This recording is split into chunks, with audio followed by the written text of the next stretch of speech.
Bismillahirrahmanirrahim. Assalamualaikum warahmatullahi wabarakatuh. Pada kesempatan kali ini kita akan belajar mengenai sistem panca indera untuk indera penglihat. Nah, ini akan kita pelajari. Yang pertama adalah pengertian sistem panca indera. Kemudian secara fisiologis kita akan belajar bagaimana indera penglihat kita bekerja. Ya, baik. Yang pertama kita akan belajar dulu ya, apa sih sistem panca indera itu ya, atau sistem penginderaan. Nah, jadi sistem penginderaan di sini merupakan organ akhir yang khusus ya untuk menerima rangsangan tertentu. Nah, ini diperantarai oleh adanya sistem syaraf yang bisa disebut dengan sensory impression ya.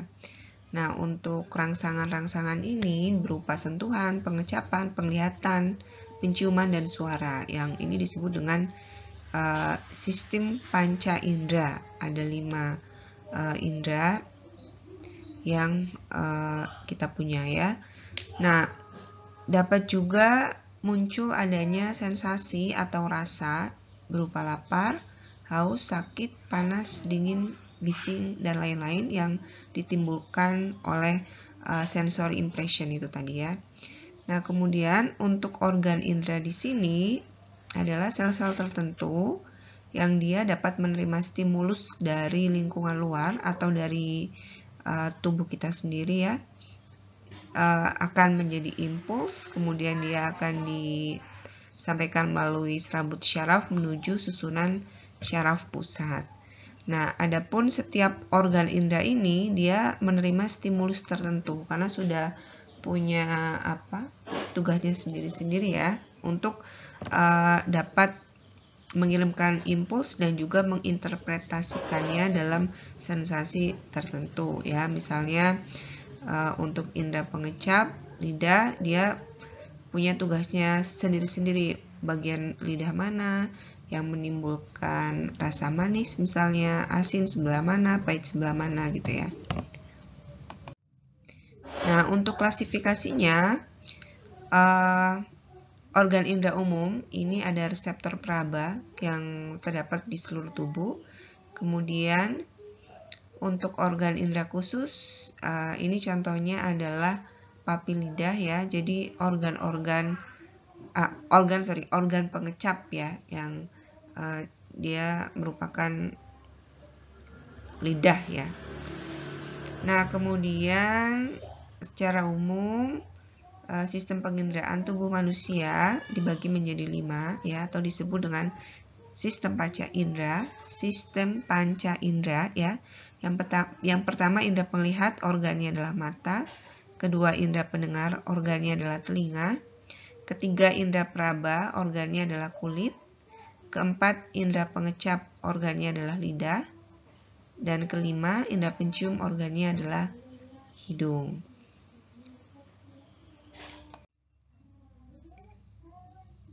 Nah, jadi kelima indera tersebut tadi, dia fungsinya adalah untuk mengenali adanya perubahan dari lingkungan luar tubuh ya, atau disebut dengan eksoreseptor ini ya.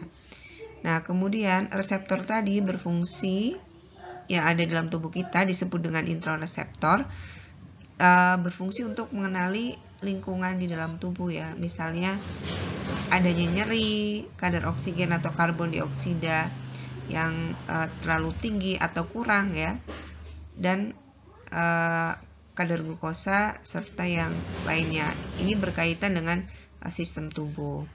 Nah, kemudian ini akan berespon di sel otot, tendon, ligamentum, sendi, dinding saluran pencernaan, dinding pembuluh darah, dan lain-lain ya, yang terdapat di seluruh tubuh manusia.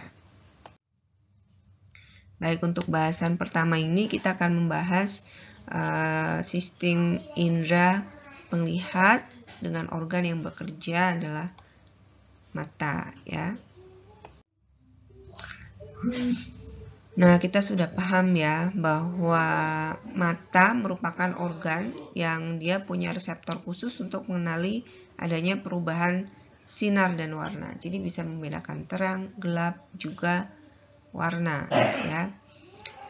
Jadi sesungguhnya yang disebut mata bukanlah hanya bola mata ya.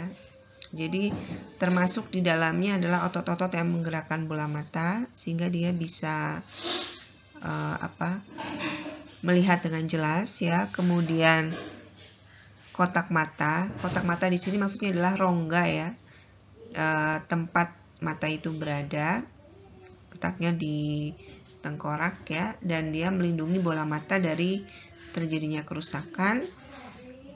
Juga termasuk kelopak mata yang dia melindungi mata dari cairan atau benda lain ya. Dan juga bulu mata, dia dapat menyaring kotoran yang masuk ke dalam mata. Nah, ini untuk mata bagian luar ya. Ini untuk anatominya ya. Nanti silakan Anda pelajari lagi ya. Ini bisa Anda screenshot ya. Jadi mata di sini dia mempunyai organ aksesoris ya, atau disebut okuli aksesoria, alat bantu mata. Juga ada bola mata atau disebut dengan okulus ya. Nah, untuk syaraf yang mengaturnya adalah syaraf kedua, yaitu neurooptikus ya, di mana neurooptikus ini dibentuk dari kumpulan sel-sel ganglion pada retina dan dia bergabung membentuk N2 ya. Sebentar ya. Nah, ini untuk letaknya mata di dalam rongga tengkorak ya. Nanti silakan Anda pelajari satu persatu anatominya. Baik, yang pertama kita akan mempelajari okulus dulu ya, atau bola mata. Jadi bola mata di sini ada 3 lapis dinding yang mengelilingi rongga bola mata ya. Dari luar ke dalam ya, ini penampangnya. Sklera, koroid, retina. Nah, ini sklera yang berwarna putih ya. Kemudian ini bagian koroid ya, sudah termasuk adanya lensa mata di sini. Dan yang ketiga adalah retina, termasuk di sini adanya lensa mata ya. Dia yang mengatur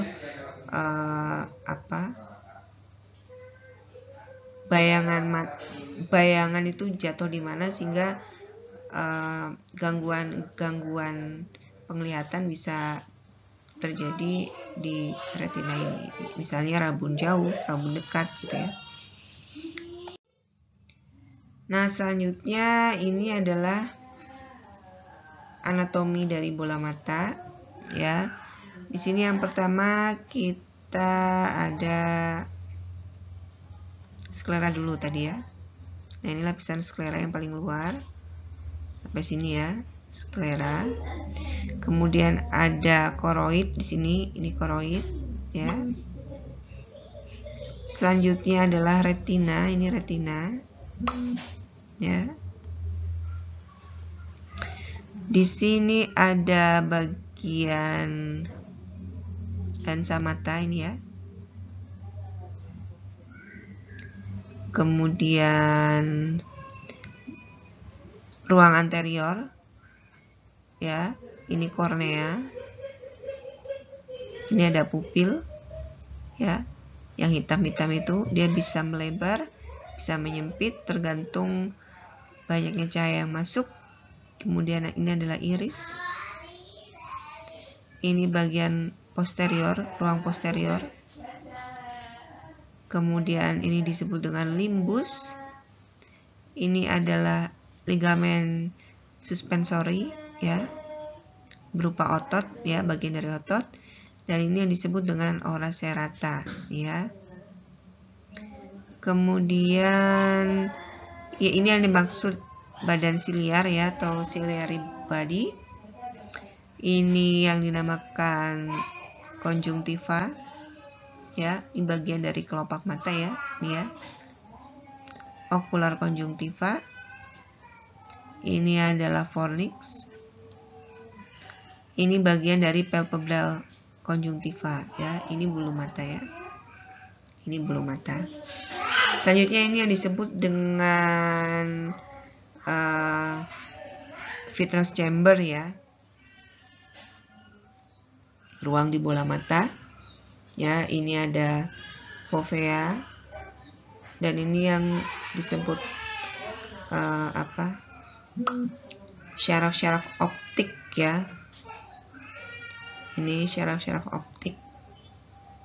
Dan di sini terdapat pembuluh darah, arteri dan vena, di mana dia memperdarahi bola mata.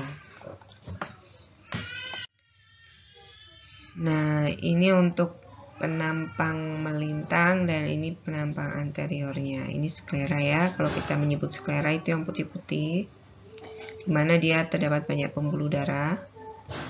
Kemudian ini iris, ya.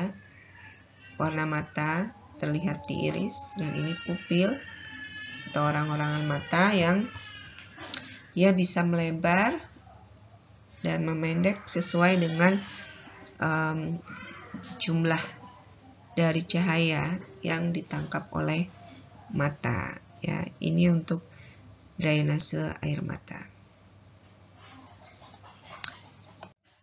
Baik, di dalam bola mata terdapat tunika oculi yang terdiri dari kornea dan sklera, ya. Kemudian juga ada tunika vasculosa oculi, ya. Jadi kornea di sini mempunyai 5 lapisan, ya, di mana 2 diantaranya adalah lamina elastica anterior yang membentuk Bowman, ya. 3 adalah substansia propria, ya. Kemudian 4 lamina elastica posterior dan endotelium.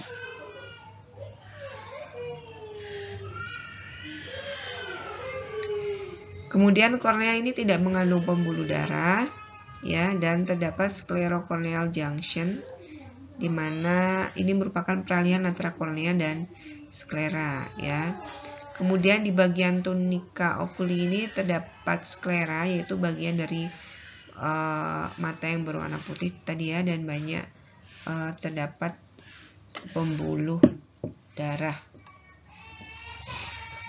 Kemudian untuk tunika vasculosa oculi, dia ada koroid.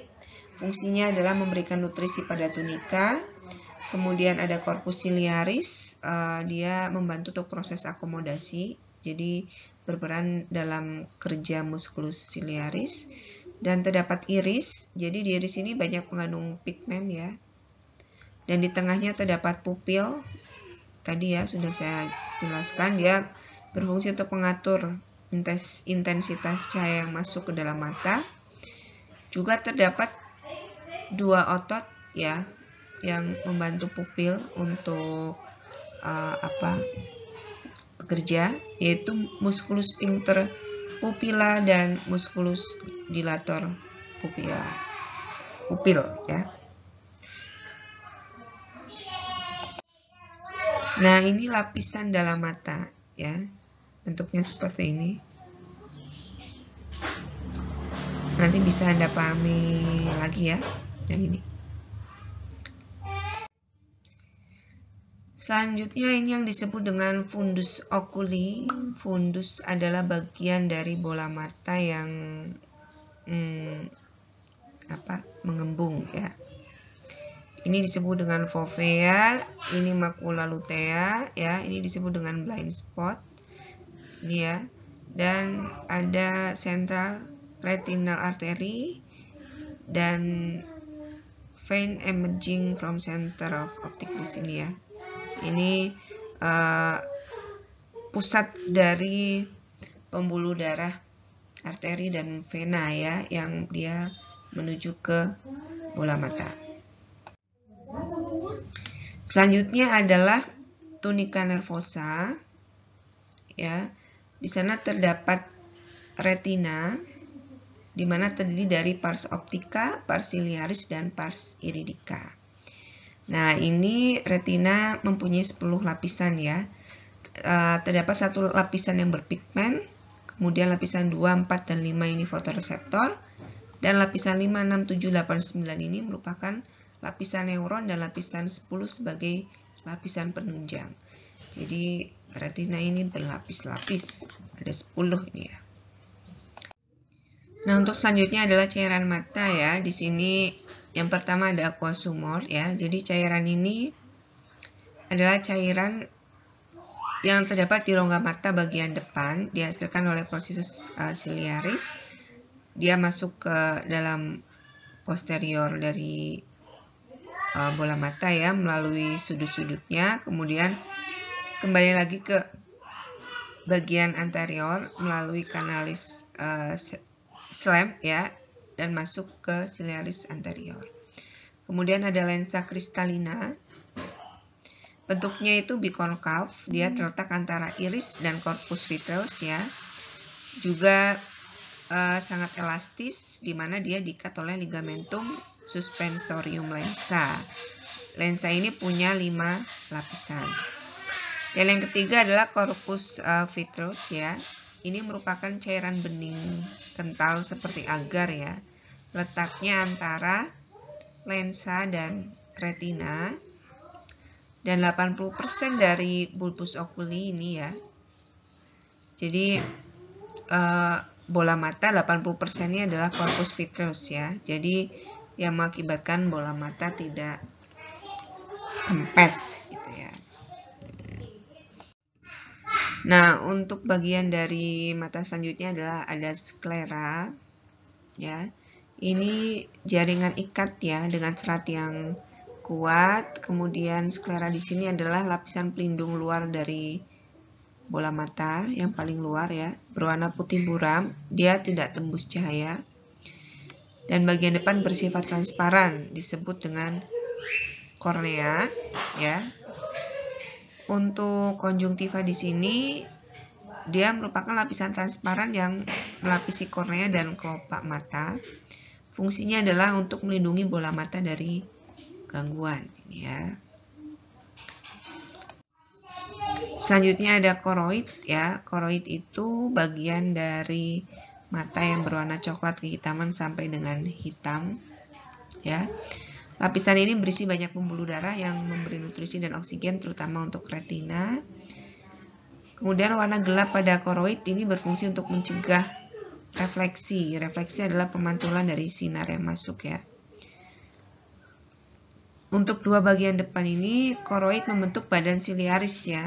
Dia berlanjut ke depan membentuk iris yang berwarna. Jadi disesuaikan dengan rasnya ya. Kalau kita hitam, ada juga yang coklat ya. Nah, untuk bagian depan iris ini dia bercelah membentuk pupil atau disebut juga dengan anak mata. Dan melalui pupil inilah sinar itu bisa masuk ke dalam mata sehingga kita bisa melihat ya. Iris ini berfungsi sebagai diafragma. Jadi diafragma itu dia mengatur atau mengontrol ya ukuran pupil untuk dia bisa memendek dan melebar untuk mengatur sinar yang masuk. Kemudian badan ciliaris ini membentuk ligamentum yang berfungsi mengikat lensa mata. Dan untuk kontraksi dan relaksasi dari otot badan ciliaris ini dapat mengatur pipih dan cembungnya dari lensa mata. Ya, dari sini saya rasa bisa diikuti ya. Kemudian kita lanjut saja ke retina. Nah, retina ini adalah lapisan dari bola mata atau lapisan dari mata yang mana dia peka terhadap sinar ya. Jadi di retina ini garis mata bagian belakang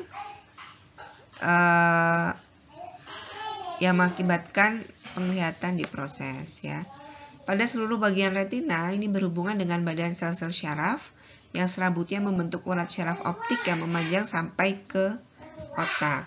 Kemudian bagian yang dilewati urat syaraf optik ini tidak peka terhadap sinar dan daerah ini disebut dengan bintik buta ya. Jadi di bagian retina itu ada bagian yang dilewati urat syaraf optik yang mana dia tidak peka terhadap sinar ya. Ini yang disebut dengan bintik buta atau blind spot. Nah, ini ya retina di sini. Ini terdapat blind spot. Ini yang disebut dengan iris. Ini ya iris. Ini kornea. Ya. Kornea. Dan ini pupil. Oke. Ini pupil. Nah, untuk posisi iris mata, dia terlindung di belakang kornea dan di depan lensa. Kemudian iris mata adalah lingkaran berwarna yang terletak di sekeliling biji mata. Jadi sekali lagi, iris ini bukan retina, ya. Retina letaknya di sini, di bagian posterior dari bola mata, bagian di chambernya ya, bagian dalamnya ya. Nah, ini tadi sudah saya sebutkan satu-satu ya, untuk lebih memahamkan lagi bagian-bagiannya untuk anatominya. Nah, selanjutnya untuk rongga bola mata ini atau bola mata terdapat lensa dan ligamentum ya. Nah, untuk bagian depan sendiri ini berada di depan lensa. Dikatakan bagian depan dari rongga bola mata adalah di depan lensa mata.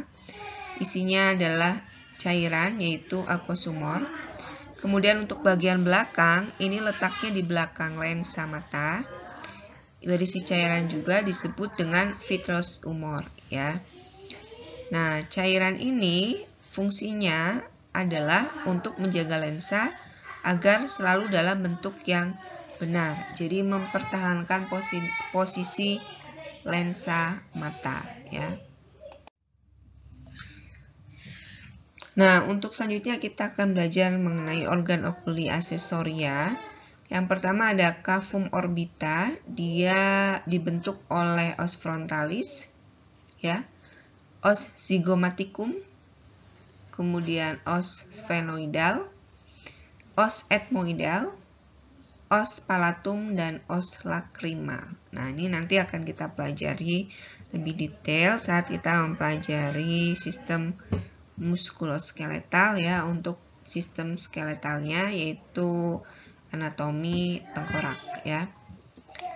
Kemudian rongga mata terdiri atas pertama jaringan lemak, fasia, otot, syaraf, pembuluh darah, dan aparatus lacrimalis ini ya. Selanjutnya organ aksesoris yang lain adalah supercilia, disebut dengan alis mata. Ini di samping sebagai kosmetik atau estetika ya, dia juga yang utamanya adalah sebagai pelindung bola mata dari kotoran ya, seperti penyaring ya. Jadi kalau misalnya alis matanya dipotong habis ya, dikerok habis kemudian ditato ya, itu hanya sebagai kosmetik saja, tidak ada unsur pelindungnya ya. Jadi kan kita bisa mempercantik alis mata dengan tetap mempertahankan fungsinya, yaitu untuk melindungi bola mata ya.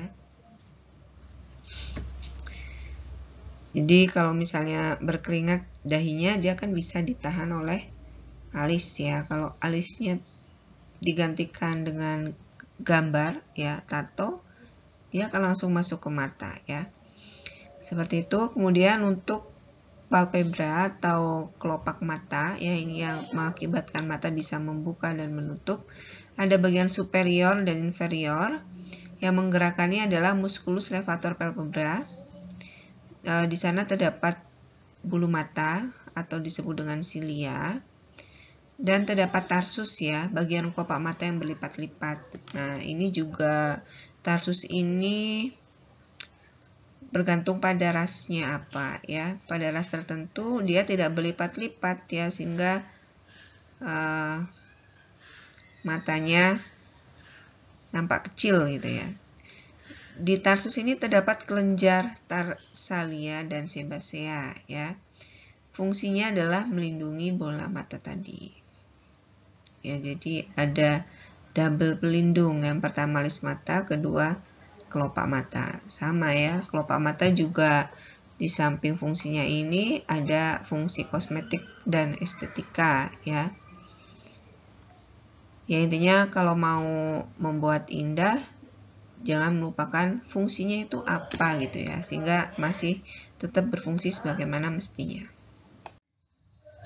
Baik, untuk selanjutnya adalah kelenjar air mata, disebut juga dengan aparatus lacrimalis.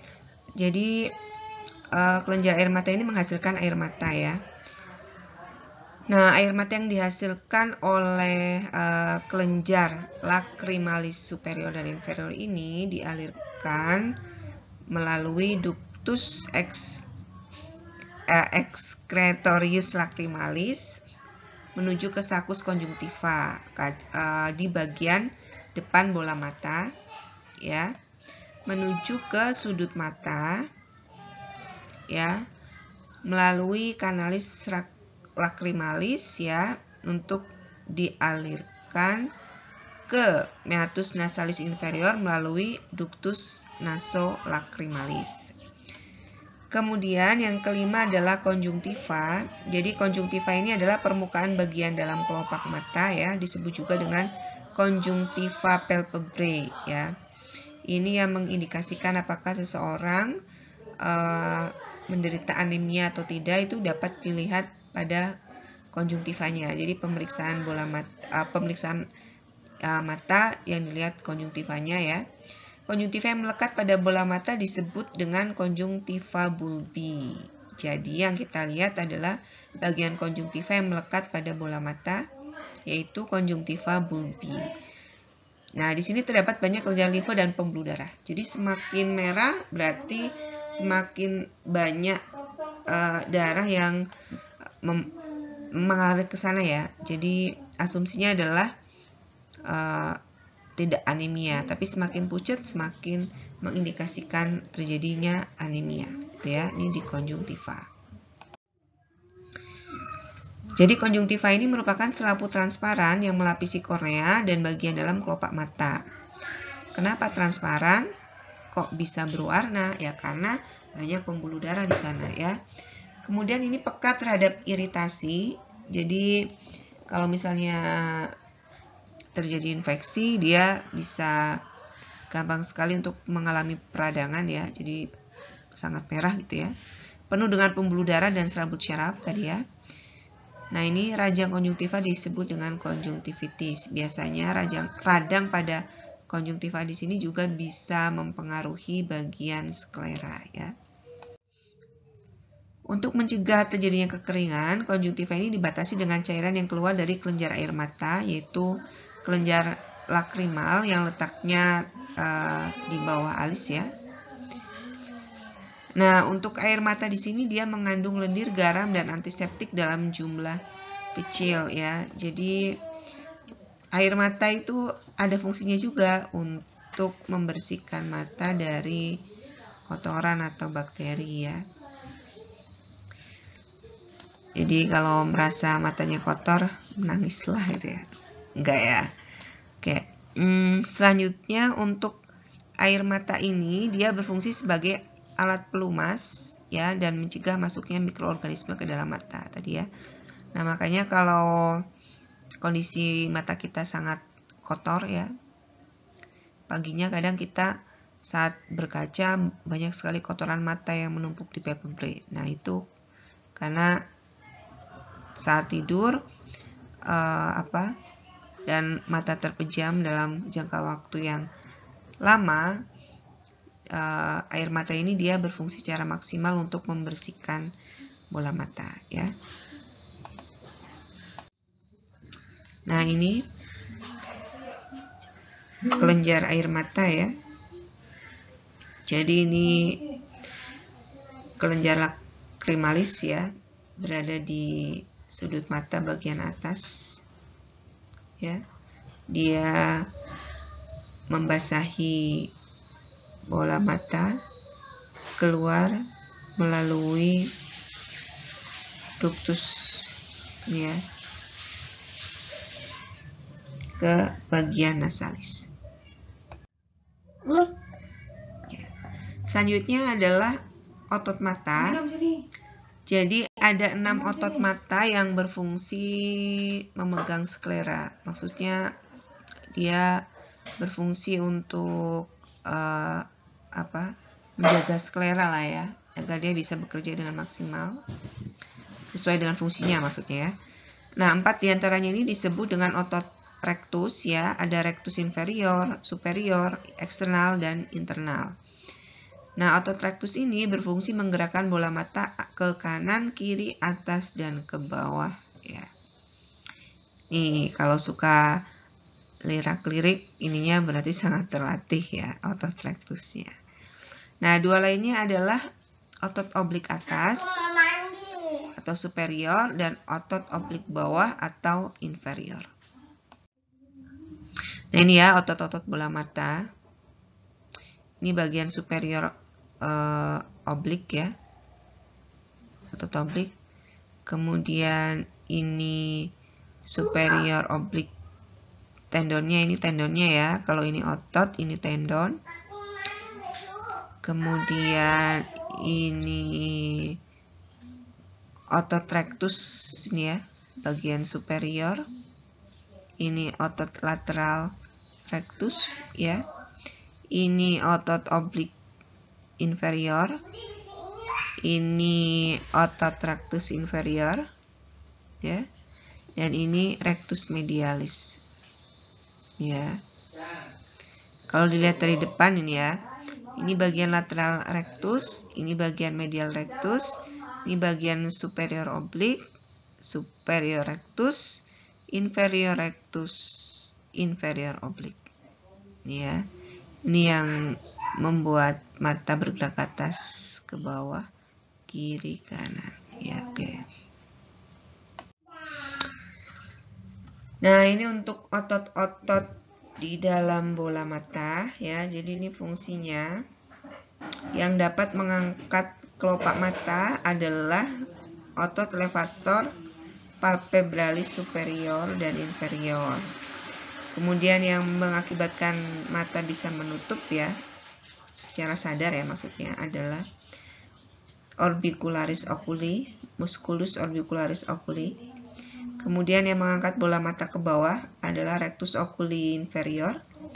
Gerakan mata ke arah medial, ke arah tengah ya, kalau ke arah tengah itu ke bagian hidung berarti ya, adalah rectus oculi medial. Kemudian ke arah lateral, ke pinggir ya, adalah rectus oculi lateralis. Kemudian mengangkat bola mata ke atas adalah rectus oculi superior. Gerakan bola mata ke bawah dan ke dalam, jadi ke arah bawah dan ke dalam. Dalam berarti ke arah bagian hidung ya, adalah musculus oblique inferior. Kemudian gerakan memutar mata ke atas, ke bawah, dan ke arah luar, dia otot yang mengaturnya adalah otot oblik superior ya. Oke, setelah kita mempelajari anatomi dari organ mata, sekarang kita akan belajar tentang visual pathway atau jaras visual yang mengakibatkan mata kita bisa melihat ya. Nah, jadi ini dalam pengaruh chiasma opticum ya, yaitu nervus opticus atau nervus kedua ya. Kemarin kan Anda sudah mempelajari sistem syaraf ya. Ini syaraf kedua yang mengakibatkan mata bisa berfungsi ya. Nah, ini sebagian bersilangan. Jadi lapangan sisi kanan setiap mata menyatu menuju ke geniculatum lateral kanan, sebelah kiri ke geniculatum lateral kiri. Kemudian ke bagian caulicus superior dan thalamus di sini ada korteks visual pada lobus occipitalis ya. Ini letaknya syaraf penglihatan ya. Jadi di bagian otak bagian dorsal ya, dalam ya. Kalau melihat dari atas, ini bagian paling bawah atau inferiornya ya. Ini.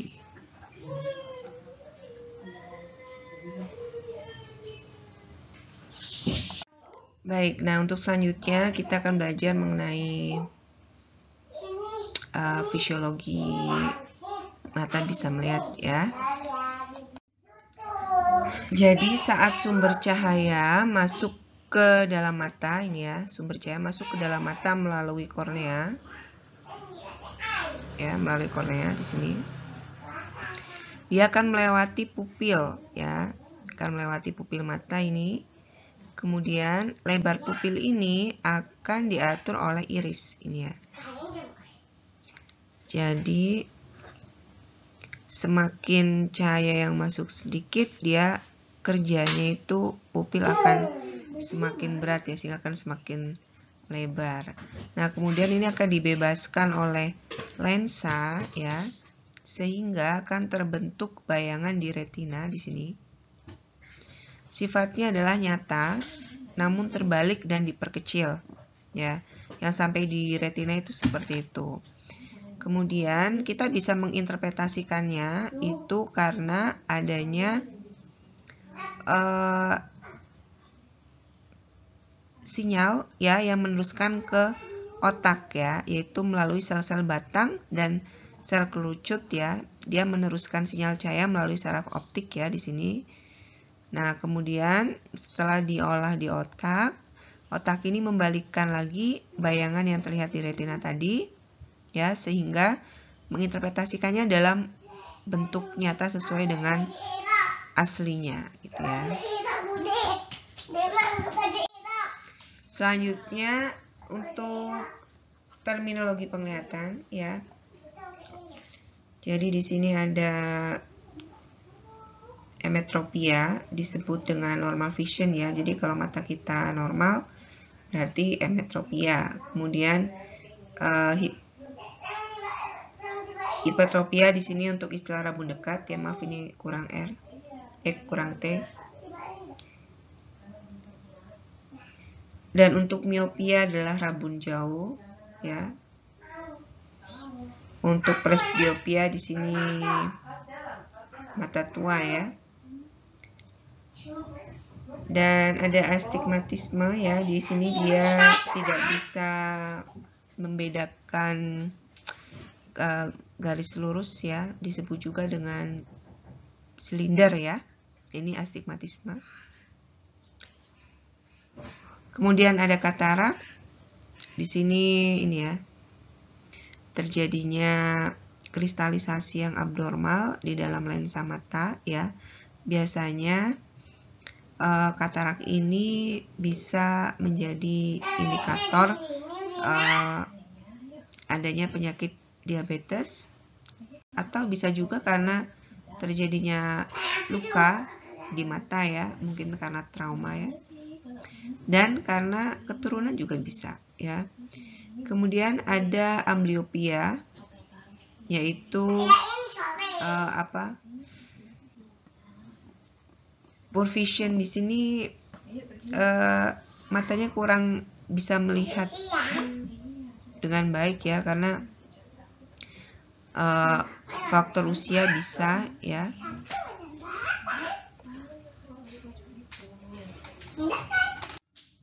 Nah, kemudian ada beberapa pemeriksaan yang bisa dilakukan untuk mengetahui fungsi dari mata. Yang pertama adalah pemeriksaan Ishihara ya, atau Ishihara test. Ini merupakan tes yang dilakukan untuk memeriksa kemampuan mata dalam melihat dan membedakan warna ya. Jadi tes ini itu digunakan untuk deteksi adanya buta warna ya. Bisa untuk mendeteksi buta warna total maupun parsial ya. Jadi tes Ishihara ini terdiri atas beberapa buah plates ya yang disebut dengan Ishihara plates ya. Dan masing-masing ini berisi sebuah lingkaran ya. Jadi lingkaran di situ ada titik-titik membentuk pola ya. Ada warnanya yang mana dia ada polanya ya atau bentuknya dan bervariasi. Dan titik-titik tersebut munculnya secara acak ya. Dalam pola titik itu dia ada yang membentuk angka, ada juga yang bentuk tertentu ya, dimana akan terlihat jelas oleh orang yang matanya normal, tetapi akan sulit dilihat oleh penderita buta warna ya, terutama untuk warna merah dan hijau ya. Nah, untuk tes Ishihara ini secara penuh terdiri atas 32 plate, tetapi ada juga yang hanya berisi 24. Nah, ini untuk plates dari tes Ishihara ya. Anda bisa menebaknya. Ini angka berapa? Warnanya angkanya orange ya. 12 ini ya. Ini angka berapa? Ini warna merah bata ya. Atau merah ini ya. 8 ya. Ini angka 6. Ini angka berapa? Angka berapa ini? 29 atau berapa? Ya, 29 ya. Ini 57. Ini berapa? 5 ya. Ini 3. Ini 15. Ini 71. Ini 5. Ini berapa ini? 6 ya. Kemudian ini 57. Ini 5. Ini 42. Ini berapa? 45 ya. Nah, untuk tenaga medis dan paramedis sendiri tidak boleh ya. Anda tidak akan lulus masuk sekolah di kebidanan kalau tes ini gagal ya. Karena kalau kita tidak bisa membedakan warna darah ya bahaya ya. Jadi utamanya adalah membedakan warna merah dan hijau tadi. Nah, selanjutnya tes yang berkaitan dengan fungsi mata adalah tes visus ya. Ini untuk mengetahui apakah kita mengalami kelainan bola mata ya, rabun jauh atau rabun dekat ya,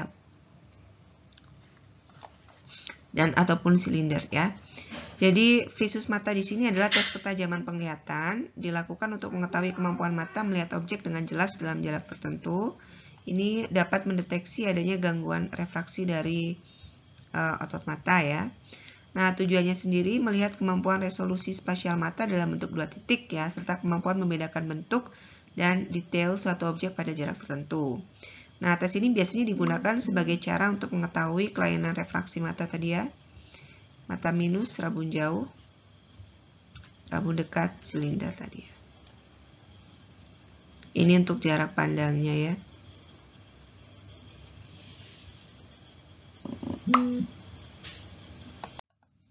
Baik, jadi tadi kita sudah mempelajari anatomi dan fisiologi indera penglihatan. Nah, untuk setelah ini yang perlu Anda lakukan adalah silakan Anda membuat resume ya. Yang ditambah dengan ini ya, fungsi lain dari mata. Ya, untuk anatomi mata silakan Anda bikin resume sendiri dan fisiologi penglihatan ya. Kemudian Anda juga bisa mempelajari lebih memperdalam mengenai indera penglihatan melalui link ini dan saya cantumkan di description box ya. Baik, saya rasa itu saja. Selamat belajar ya. Semoga apa yang kita pelajari ini dapat bermanfaat untuk kita. Terima kasih ya. Assalamualaikum warahmatullahi wabarakatuh.